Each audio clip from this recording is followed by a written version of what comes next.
तो hello friends, आप लोगों के लिए मैं एक वीडियो फिर से लेकर आ रहा हूँ जो आईआईटी आईएसएम जूनियर असिस्टेंट की वैकेंसी से रिलेटेड है। तो गाइस, ये मैं तीसरी वीडियो इसको अपलोड कर रहा हूँ। जूनियर असिस्टेंट से रिलेटेड ये आईआईटी की बिल्डिंग है। मैंने इसके रिगार्डिंग वीडियो पहले भी बनाया है और सभी को रिकमेंड करा है कि इस फॉर्म को ज़रूर फिल करें। तो चलिए शुरू करते हैं।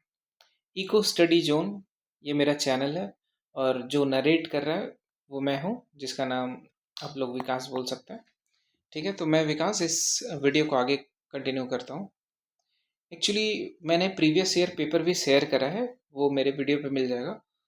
तो प्रीवियस वीडियो में मैंने पीटी एग्ज़ाम के बारे में बताया था।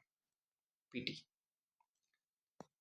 पीटी के बारे में मैंने 80 क्वेश्चंस जो मैं जिससे सेलेक्ट हुआ था उसके बारे में मैंने डिटेल्स दी थी। तो वो जो 80 क्वेश्चंस थे उसके अलावे 20 क्वेश्चंस सीपीटी के थे, जिसे मैं कंप्यूटर प्रोफिशिएंसी टेस्ट आप लोगों को बता रहा हूँ। और यही वो टेस्ट होती है जो एज अ मेंस वो लोग लेते हैं। पहले आप इस पे सेलेक्ट होंगे, फिर वो लोग सीपीटी का एग्ज़ाम देना लेंगे। ठीक है, तो वो जो 20 क्वेश्चन है उसी का मैं क्वेश्चन पेपर लेकर आया हूँ। ये देखिए, कंप्यूटर प्रोफिशिएंसी टेस्ट, ये पेपर 18 सितंबर 2022 को हुआ था। ठीक है, ये मैक्सिमम मार्क्स 20 होता है, जैसा कि ये 80 क्वेश्चन 80 मार्क्स के होते हैं और ये 20 मार्क्स का, टोटल 100 हो गया यहाँ से। चलिए तो फिर शुरू करते हैं। देखिए, उस वक्त का पैटर्न क्या था, क्या पूछे गए थे, वो बहुत ज़रूरी है आप लोगों के लिए समझना। एटलीस्ट पहले तो प्रीलिम्स पे आप लोगों को ध्यान देना है। फिर भी बहुत बच्चों को डाउट रहता है कि सीपीटी होता क्या है, क्या पूछते हैं वो लोग।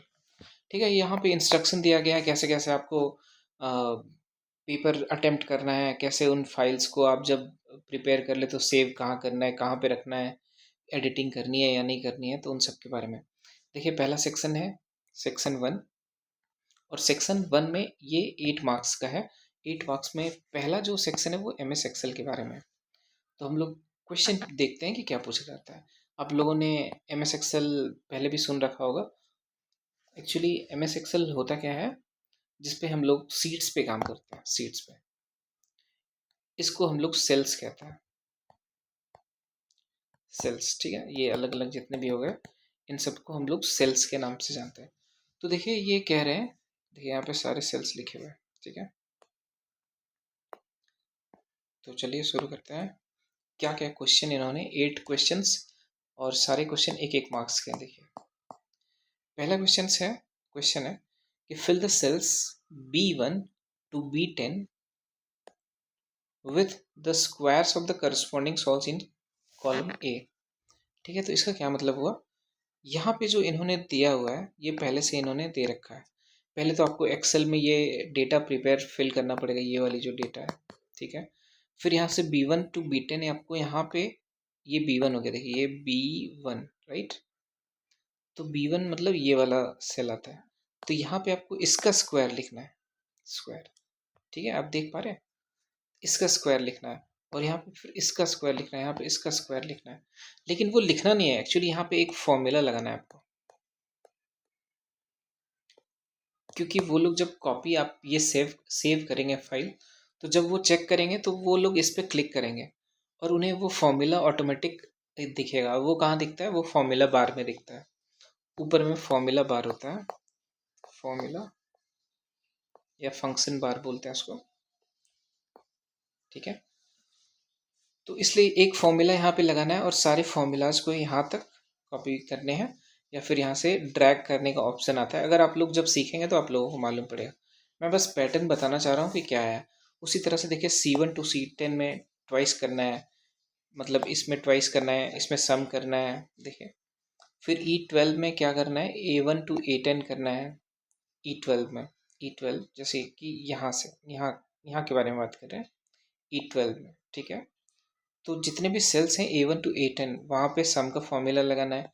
फिर E13 में B1 to B10 का सम, मतलब जो स्क्वायर करने के बाद आएगा उसका सम का फॉर्मूला B E13 में, मतलब यहाँ पे लगाना है। ठीक है, तो इस तरह कर कर सारे क्वेश्चंस के बहुत ही ईजी पैटर्न होते हैं ये। तो आप लोग आसानी से 8 में से 8 स्कोर कर सकते हैं। ये मैंने सारे ही अटेम्प्ट करे थे जो टिक करा दिख रहा है आपको। नेक्स्ट हम लोग MS वर्ड की तरफ बढ़ते हैं। तो ये 6 मार्क्स के थे। देखिए इन्होंने ऐसा कुछ बनाने के लिए बताया था कि ऐसा आपको बना कर देना है, राइट।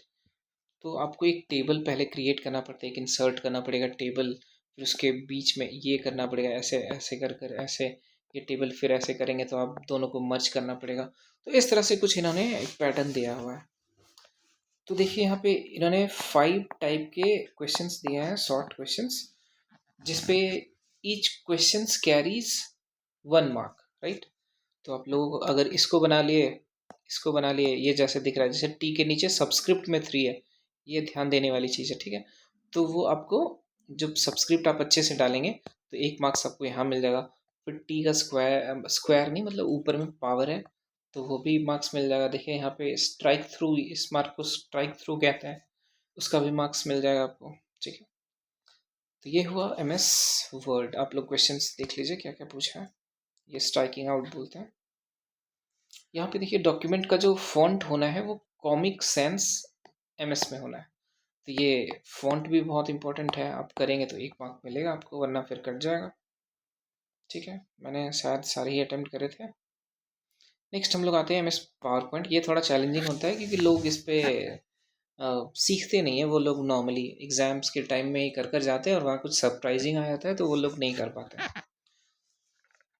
तो चलिए देखिए, फिर भी ये बहुत आसान होता है, आप लोग आसानी से कर सकते हैं। ये इन्होंने इस तरह का एक पैटर्न बनाने को कहा था उन्होंने।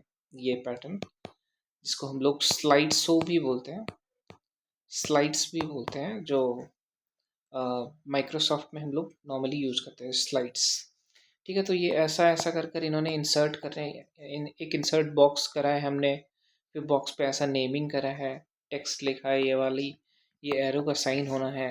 तो इस तरह का एग्जैक्ट मार्किंग, मतलब ये बॉर्डर भी बहुत इंपॉर्टेंट है। तो इन सारे ही चीज़ों के नंबर आपको मिलेंगे, तो वो यहाँ पे लिखा हुआ है। जैसे कि इस वाले रो के लिए inclusion of the diagram containing A1 2, यानी कि ये जो पूरा डायग्राम है ना, अगर आपने ड्रॉ कर दिया मिडिल में, देखिए ये भी बहुत इंपॉर्टेंट है, तो 2 मार्क्स मिलेंगे आपको।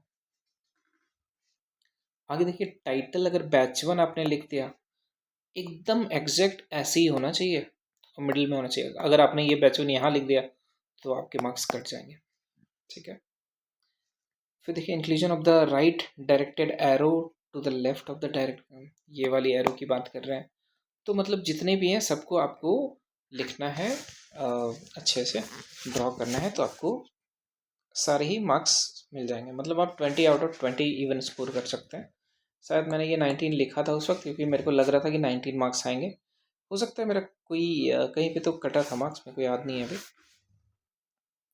तो चलिए एक बार क्वेश्चन वापस से आप लोग स्क्रीनशॉट लेना चाहें तो देख सकते हैं। यही वो CPT का पेपर है, ठीक है। माइक्रोसॉफ्ट वर्ड है, ये माइक्रोसॉफ्ट पावर पॉइंट है, ये उसके क्वेश्चन है। चलिए तो मैं इस वीडियो को शॉर्ट रखता हूँ, कंक्लूड करता हूँ। मैंने इस वीडियो में बताया है ये जूनियर असिस्टेंट की वैकेंसी के बारे में है जो 19 है, और ये IIT ISM धनबाद की परमानेंट सेंट्रल गवर्नमेंट जॉब है, ठीक है। देखिए मैं चाह रहा हूँ कि इसकी वर्क प्रोफाइल को एक सेपरेट वीडियो में अच्छे से एक्सप्लेन कर कर आप लोगों को समझाऊँ। तो अगर इसकी आपको वीडियो चाहिए, आप लोगों को लगता है कि नहीं इसको जानना चाहिए, तो आप लोग कमेंट कर कर मेरे को ज़रूर बताइएगा, मैं इस पर वीडियो बनाऊँगा, ठीक है। तो चलिए ठीक है, मैंने PT के बारे में भी बता दिया है और CPT टेस्ट के बारे में भी बता दिया है। इस फॉर्म को फिल करने की लास्ट डेट है 26 अक्टूबर 2025। So you should fill this form.